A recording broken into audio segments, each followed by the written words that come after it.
This is the Dealer Playbook Podcast, episode 12, with expert sales trainer and author, Mr. Mark Tewart. Here we go. You're dialed in to the Dealer Playbook Podcast, where it's all about winning auto dealer strategies that deliver proven results. And now your hosts, Robert Weissman and Michael Cirillo. And here we are. Hey, everybody, what is going on? Michael Cirillo and Robert Weissman from the Dealer Playbook. Robert, what's going on? Oh, Michael, what's up, brother? Not much. I am just really excited about this episode. And you know what? I feel like I say this. I'm always excited about the episode. I've got to be, I'm probably that annoying guy that's just always too positive for his own good. You know, it's like, what's up with that guy? But you know what? Like, I feel so good, so grateful that, you know, we've been able to do this and it's just going off without a hitch. And every episode, you know, I think you mentioned it a few episodes ago, it's like almost, this is for us, I mean, we get to spend, you know, 30, 40 minutes a couple times a week just sitting down with the elite of the elite trainers, authors, consultants, speakers in the automotive business and learn from them. And I mean, you know, I feel like I'm benefiting more than anybody. I almost feel like I'm ripping people off, but that's why I'm so excited. Today's no exception. We have Mark Tewart, and he is, you know, an expert trainer for automotive dealerships. He is an author. He's written a best-selling book, which we will link to in the show notes. Robert, you've read this book. What can you tell us about it? Yeah, it's an awesome book for anybody, no matter where you're at in the auto industry. It's called How to Be a Sales Superstar, Break All the Rules Doing It. Break all the rules and succeed while doing it. I'm actually even holding my copy in my hand right now. Cool. This thing came out in 2008, but it is still such elite tactics and strategies inside of this thing. I definitely recommend picking it up. As Michael said, we'll link to it in the show notes. Mark, I've had the pleasure of seeing him speak live. Great speaker, has great information. This guy is definitely a superstar, a CEO and founder of Tewart Enterprises Incorporated. This is a worldwide training company. He's going to talk a lot about just the idea of creating profit in, a digital age, which a lot of, it's a topic that you hear that we don't hear of so often, because I kind of thought that we were beyond that, but Mark has totally, changed my perspective on that. Well, and I mean, the other thing to consider too is that, there are a lot of old dogs in the industry. There's some very successful people in the industry, but everybody, I feel like some point or another kind of sits there and goes, okay, where am I missing out? They take inventory on what they're doing. They go, okay, what can I do better? What can I, do to kick up, my game? And I think a lot of the times we realize that we've kind of given up on some of the foundational principles of success. And I mean, the thing with Mark is that, there's a lot of people in the industry that have been doing it for so long, but I think anyone would agree that you need to take inventory on what you're doing, and you'll start to realize that there are some foundational principles that are lacking. You want to take your business to the next level, or as you call it, your business inside of the business to the next level, whatever you're doing inside of a dealership. What I like about what Mark says, and just listen in here carefully, because he drops some actionable insights that you can start doing right away that's going to help you reach a higher level of success inside of your dealership, whatever your role is there. Talking about some foundational principles, talking about what you can do starting today to really ramp things up and increase production. Exactly. And he takes one nugget I'm going to give away ahead of time in there, but just it's so obvious and can help you so much. It's just TLC, think like a customer. And I can't tell you how often I've done that with just when I'm purchasing something online, or I'm entering my information in somewhere online. Kind of I like to re-engineer it and see what brought me to that, what moved me to take that kind of action. So just another quick nugget, but we're going to dive in with Mark. This is a great interview, so everybody enjoy it. Okay, everybody, and we are back, and again, we are here with my friend and killer trainer and awesome writer. He's the writer of one of my favorite books that anybody, if you're in the auto industry especially, because that's who we're talking to, you need to pick up Mark's book, How to Be a Sales Superstar and Break All the Rules and Succeed While Doing It. This thing was, he published this thing, I just found out from him before we jumped on here, in the end of 2008, and it is still packed. It inspired me a lot when I was still in the showroom, and it is packed with, still cutting edge tactics, man. Mark, thank you so much for coming on, man, taking the time. Thanks, buddy. I appreciate that intro very much. You like it? I was just I just winged it, man. It was all off the top of the head. It really was. So again, Michael's here with us as well. We were talking a little bit, and first, guys, if you know me, and to you that have already been featured on the Dealer Playbook with us, I hit up people that I know that are inspiring to me, and I know that I've seen them, spit great information on a topic, and Mark was one of those. So I'm just spraying and praying and asking people, hey, I want to have you on because I know you got information. And then it's not until later till we really start to narrow in on the topic that we're going to go at. Except you're not really spraying and praying because everybody you ask says yes. Yes. So far. So we really lucked out. Now you're looking for. See, now I'm going to have to go back and edit that out, Michael, because now someone's going to be that guy. Is going to want to be that first guy. There you go. Speaking with Mark, came up with a topic, and I was blown away that Mark talks to a lot of dealers out there. In case you didn't know, he's the CEO, I would imagine, of Tewart Enterprises, Inc., and it's a training company, and he specializes in automotive, and he has, he's doing a great job. But he's talking to a lot of dealers. I was blown away to hear that there's still talk and chatter of generating and making gross profit off vehicle sales in the digital world, online, like your quote unquote internet deals. Is that what I'm saying, Mark? I mean, down to that aspect of like internet deals. You can't sell a car. People are still trying to figure out how to make money in a transaction. I think more than ever. Yeah. And not only when you say, is there still talk? I think it's grown more than ever, where dealers are complaining that they have gross compression, and with transparency, with all of what can be gotten by the customer and the amount of research, that they're facing some gross compression and don't know how to attack it, and a little bewildered about pricing, about value, about all those things that you may take for granted. I think the majority of the dealers are still looking for applicable ways that'll work for them to make gross profit. So I mean, you see the strategies from dealers that you see that are doing successfully with it. What are the strategies are they using? Are they using I know there's there might have been some laws or something that I want to say I should have done a little research. If I was a professional journalist, I would have on this, and about how there's laws coming in about how your pricing is and the transparency of the vehicle pricing online, because I know a lot of dealers just do take out all applicable rebates, whether you qualify for them or not, and then it's in the little the disclaimer and whatnot talking about that. But what is that a strategy that's working, or what seems to be helping people along with a price, starting with pricing alone? Well, before strategy, before you get to strategy, let's just go to mindset. And okay. I think that's the biggest thing of all, oddly enough, is that there's an old adage that only 10% of a buying public buys anything on price alone. But the dealers that really aren't making money on the internet, it's not just so much because of maybe a lack of strategy. It's a belief. It's a mindset that everybody is shopping on the lowest possible price everywhere, every time. And we just know it's not true. The majority of the people are looking for a particular type of vehicle or a range of vehicles. And from there, of course, money will always come into play, but we know they're looking for the type of car, the color, the equipment. And that's really the biggest thing, more than anything else. And then it's the way that you engage them from the moment that they hit your website, and then when you engage them, whether it's email or text or whatever the media forum is that you're communicating with, and to a phone conversation, and what you do once they get there. There's 4 or 5 what I would call moments of truth, touch points, if you will.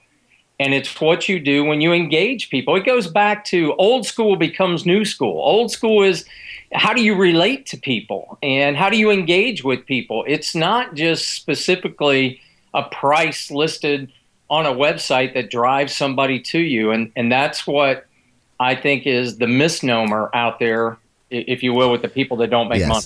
And I agree with you 100%, and that's kind of why I fumbled that question out like that, because of the fact that their mindset is only price, that you have to be the lowest. What are they doing? They're looking for ways to do what? Put the lowest price online, and that's their spray and pray, not focusing on the experience and then the engagement and follow up. Correct? Absolutely. They may not have full descriptions. They may not be using audio and video and different components to engage somebody.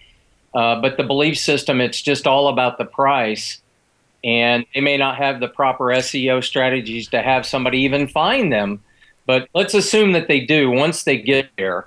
They just may list the lowest price and they may not have any intrigue to the price. A lot of dealerships may have the price, first of all, but then they may have, depending on whether it's new or used, they may have a couple of different levels of price, or they may have check E price to add some intrigue to it. They're just thinking there's no way you can make price, so let's just throw out the lowest possible price and make it up on volume. Well, we know that doesn't work. Well, the thing I love about what we're talking about here, I mean, this is something that I feel like myself and Robert, we're really keen on this topic and helping dealers understand it. You threw out a percentage there. You said 10% of the buying public buys on price alone. And, gosh, the thing that I find so interesting about that, you drive down the street, you're driving through the auto mile, and you look at all the signage even is all price centric. Right. And I think of how much money dealers must be wasting by advertising price alone. I think of a fierce battle that dealers are waging over only 10% of the market, when, like you said, there's so many more effective ways to reach out to other customer segments, like talking about equipment, like talking about color, and some of the other things that they're concerned about before they even get to price. Absolutely. And think about this. This is something I share even with mass media advertising with dealers. Let's say you see an advertisement from a dealer and it's just pick a number, $29,995. How much of the buying public buying cars really understands for that particular vehicle, no matter the equipment, for that model, that $29,995 is a deal. Good deal. Yeah. I'm telling you right now, it's 2% at best. It's the one person that's shopped that particular model that week, that day, and knows down to the T. That's the person that maybe bought out of the newspaper years ago. But I don't believe that the average person, it sounds silly, but the average person understands payments. They understand budget. They understand value of what they're looking for and how to be wowed. That's human engagement. I don't know that they understand that $20,000 or $19,995 or $24,995 is a good or a bad deal. I just don't. That's a good point. And so, you had mentioned people coming to the website and all that kind of stuff. And we talk about this a lot. I think if dealers spent more time putting information on their website, about the different types of vehicles out there and what they're good for. I use young families as an example because it's really easy for us to assume what types of vehicles young families are interested in. I'm looking for safety, economy, space, all these sorts of things. Oh, great. There's two options, a minivan or an SUV. But if dealers spent more time, especially through their websites and other forms of advertising, qualifying who they're actually speaking to with each specific ad or blog post or whatever, they would have a greater chance of bringing in the more qualified vehicle shoppers. So what I'm hearing you say, and maybe correct me if I'm wrong, but it's really after all of those things, like looking at features, equipment, and all of that people, or consumers have a greater ability to put value on those things, and that's when pricing starts to make sense? Absolutely. Let me give you the best idea personally. I could give you an example. Years ago, I was selling a house, and I had a real estate agency. I went through 3 different agents trying to sell a house, and they just didn't do a very good job, and it was a very desirable property. And back then, they would primarily sell houses through newspaper ads. And I would read these ads, and it was all kind of feature benefit, old school type selling. So I wrote an ad for them that said, imagine sitting on your back deck looking out at acres of woods while you're drinking your coffee in the morning. And I went through this whole story before I ever got to it was a 4-bedroom, 4-bath property in a luxury neighborhood. You know, I told this story. Well, they didn't get any responses to their ads, and I gave them one ad, and they had something like 29 or 30 responses the next day. Wow. Same thing applies, whether it's online or offline. It's how well do you tell your story? Facts tell, stories sell. Mm-hmm. Well, and it's funny. Okay, so you say that, and that goes a lot into, you know, whether it's on landing pages or even down to the VDP, you know, vehicle display page where you have the description and stuff on it. Michael, it's funny. I tell this story that you told me. Mentioned it. You know, I did a quick rundown on it to somebody actually today, but you made a comment of you were shopping with your wife online or something, and she was on a Forever 21 or Abercrombie and Fitch, whatever. You know what I mean? And there's a $30 shirt on there that they have more information and more of a story on this $30 shirt than a $60,000 than you find on a $60,000 car on a dealership's website. That's not make sense. Well, I'll tell you what, because the person selling that $60,000 car without a story, they're selling a commodity. And when you sell a commodity and you yourself treat yourself like a commodity, you're going to get commodity pricing, which is no margin. I don't view myself as a commodity. I don't view my product as a commodity. I don't view anything about me. It goes back to mindset and how you approach it. But if you're going to put your website together in the same fashion for a vehicle on the VDP pages like you would a commodity, that's the approach you're going to take, and you're forever going to be selling a commodity at no margin. Yeah. So they can get a car anywhere. So how do you differentiate? How do you commoditize not only yourself, but the product too, else. and the product even, right? Absolutely. I mean, it all goes around the way. All right. So what are, based off of what you've seen and knowing the mistakes that are going on out of there, like what are some actionable items that any of the listeners on today that you know they're in that role that they can make changes and whatnot, in addition to, okay, I mean, you need to tighten up the follow-up and the engagement, like tracking if somebody's on there and they're inquiring online. I mean, Mark, how much do you think, how often would this turn off a buyer and they're there asking, or they inquire on a particular color or this and that, but then in the email they're trying to be creative and engaging, and it's like, whoa, so what colors are you interested in, darker or lighter? You know what I mean? I see that so often. Right. I just think that you what you have to do with your engagement is involve the human element, and I have a little phrase, TLC, think like a customer. And if you can engage somebody the way you would want to be engaged, there's a trust factor. And whether it's online or offline, if you're not creating trust in some way by telling your story and the way that you communicate, then you're probably not going to do very well because you won't be able to add value. The biggest thing that I see is there's 3 stages that there used to be to buying a car, and they've got inverted somewhat. There's character and trust first, and then there was emotion about the product, and then there was logic. Well, people are spending 90 days on the internet or so doing research, so they're in heavy logic. What I try to do is, how can I position myself as an expert to give them even more logic? And from there, then they'll trust me and judge my character, and then allow me to help them get emotional about it. Yep. So it's mixed. It's just juggled around a little bit, but it's still the same. Was invert the order based upon what they're doing now. Everybody is. It's like a customer walking in the door and you treating them like it was 30 years ago. I want to start off by asking them, have you had a chance to look at our website and our specials? And actually engage them in a manner of which they shop.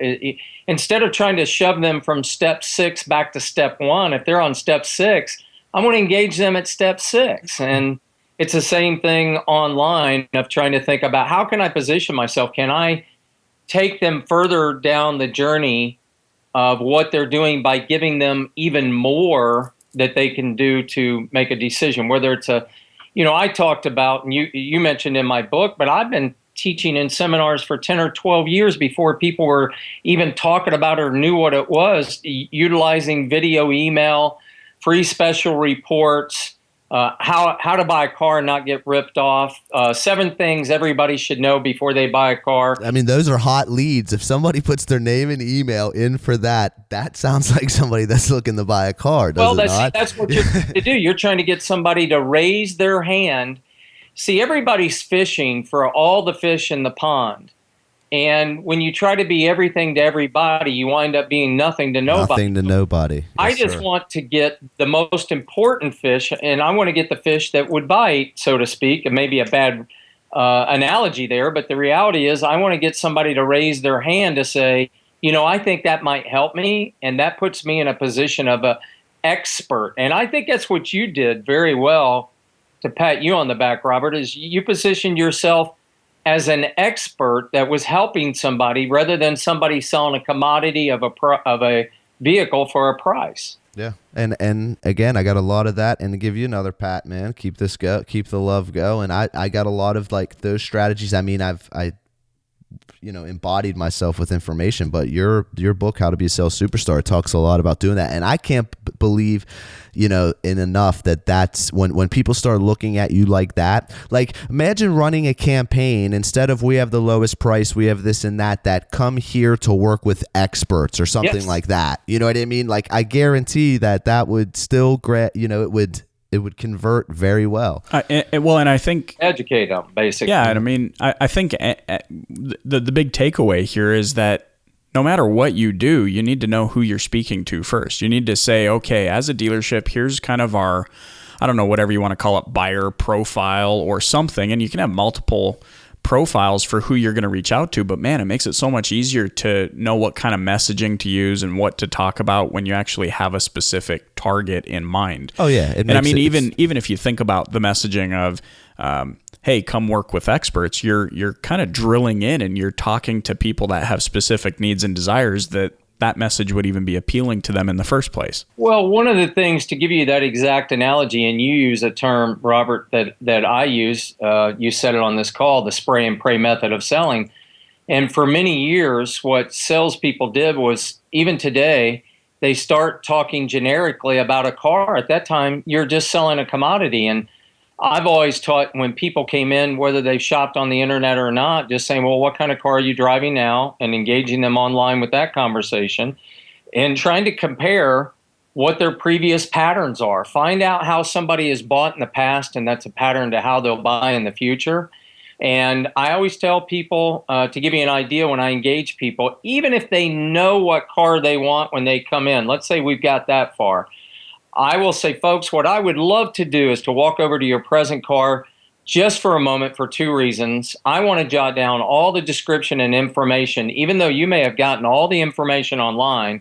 We have software where when we put in the description and serial number, it's going to reach out for 50 to 100, maybe 200 miles and compare comparable vehicles and come up with a real-time market value to validate some of the research that you've done. And number 2, while I'm doing that with you, I would just like to find out what you like and don't like about the vehicle and what's changed since you bought that vehicle. And that will better allow me to help and assist you today. And what I'm finding is if I will go to their present pattern of their vehicle first, even if they shopped online, I am now doing apples to oranges selling. I'm not only going to sell apples, but also oranges. I'm selling my value and what I'm doing for them. I'm selling the idea of how I'm an expert and it's going to help them. And I'm positioning myself completely different than a commodity salesperson that says, okay, let's go take a look. Yeah, there's the car that was on the internet. Let's go get that price for you. And then the customer says, well, let me check around and get back with you, even though they're really ready to buy. Most of the salespeople in dealerships, they're forcing the customer to go somewhere else. Well, that's not a good business platform operating like that. Not at all. But you're right. And going right to the and a couple things happen when you do go right to the trade from the beginning. Just since we're talking about in process, it puts them then also in a selling mode too, because they start selling you their car. It reverses the order, which is perfect. Yeah. It takes the onus. It's their comfort zone. That's they're bringing their comfort zone with them. Why not utilize that comfort zone, their pattern, and allow yourself to be thinking, what would be other alternatives that they might be willing to look at? We call it a pick two process. What's something maybe above or below that you could throw out to them that they might have some interest in? And you know what's funny is a large amount of the people off the internet coming directly in from shopping, knowing what they want to buy, lo and behold, validate this for me, Robert. When they leave the store, what do they leave with? Sometimes a different car, a different color, a different model, it's amazing. But if you give them an idea, hey, I just want to throw this out to you. I invite you to take a look at this. I don't even know if you'd be interested or not, but here's one idea and here's another one. What do you think about that? And lo and behold, when you give people alternatives, educated people love alternatives, and it creates interest. It creates interest. It positions you better. And I always say a salesperson with a lack of alternatives fails by a lack of alternatives. Yeah.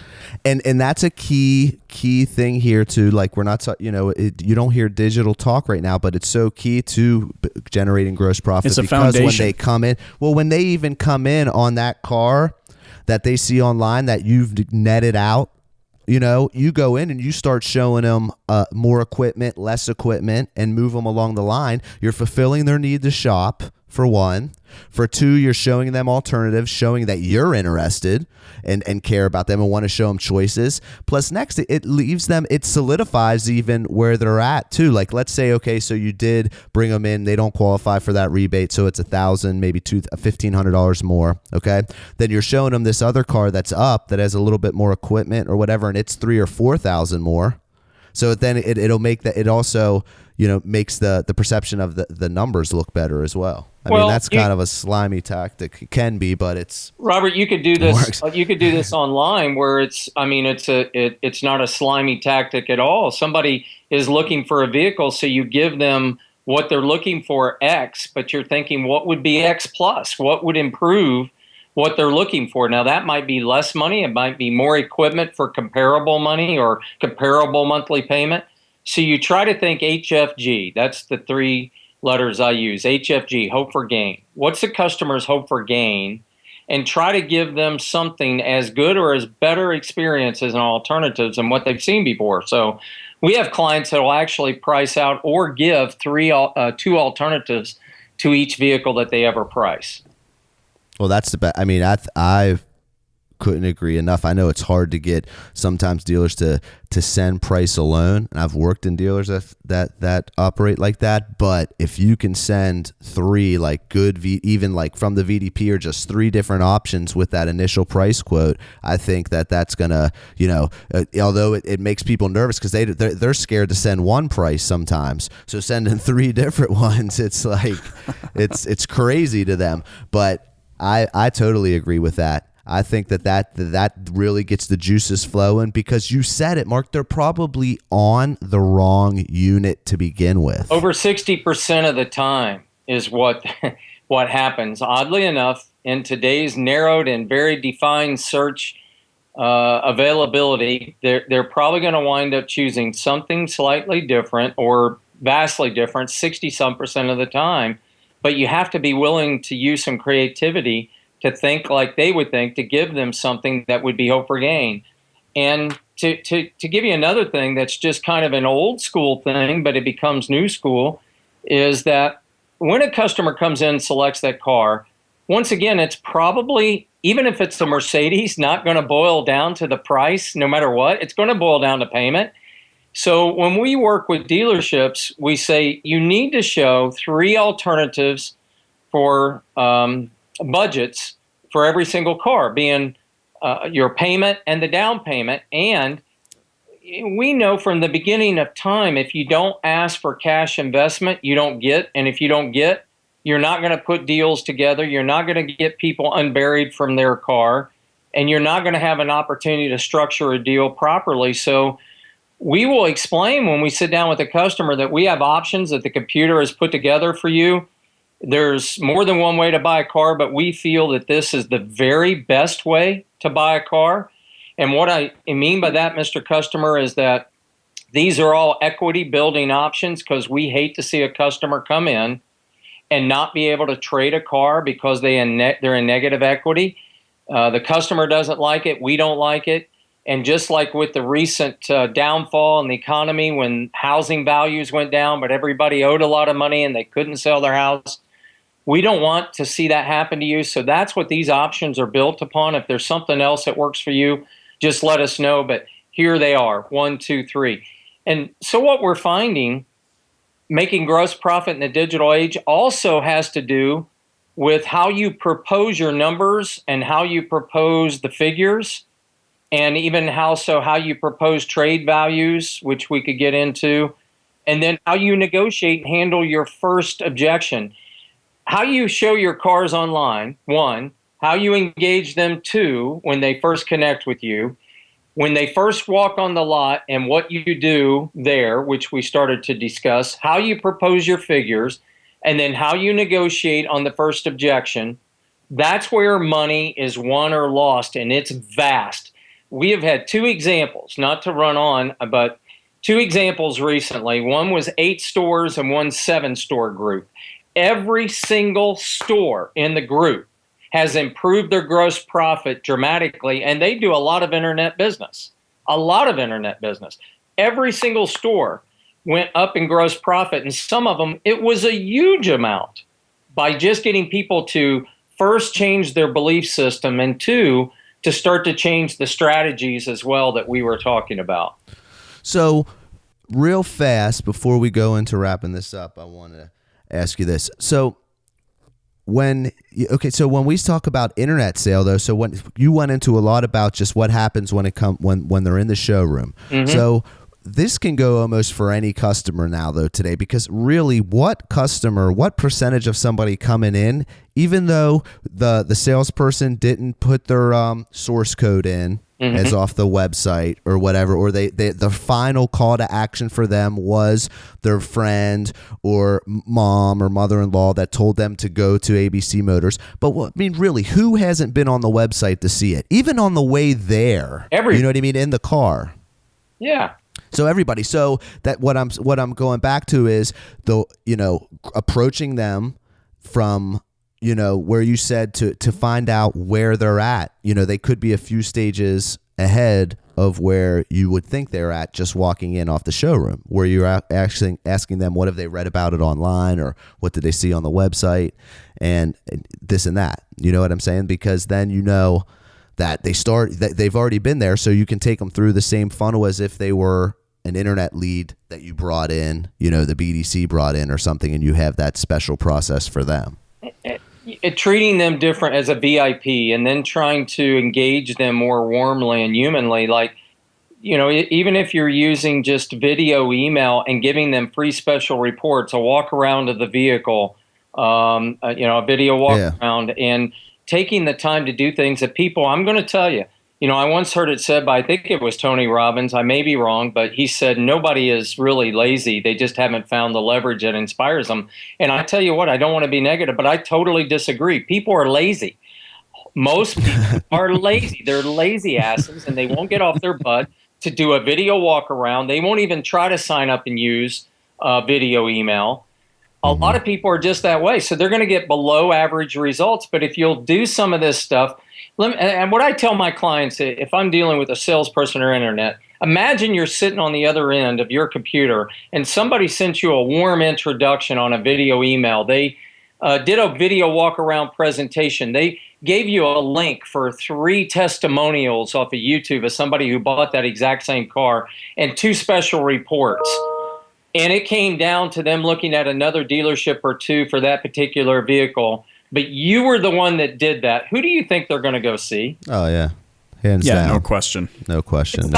Guys, I mean, I think we mystify internet. And the internet and the way people shop is just using different media form and communication form.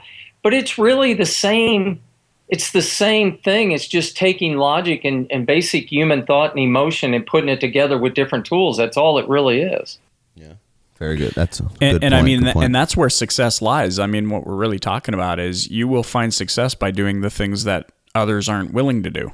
Absolutely, and it's easy to do that. And you see it wherever people are doing it; they're being successful. Yeah, I mean, I was no brain surgeon by any means. I just put things into action. You got to want it, and it'll come.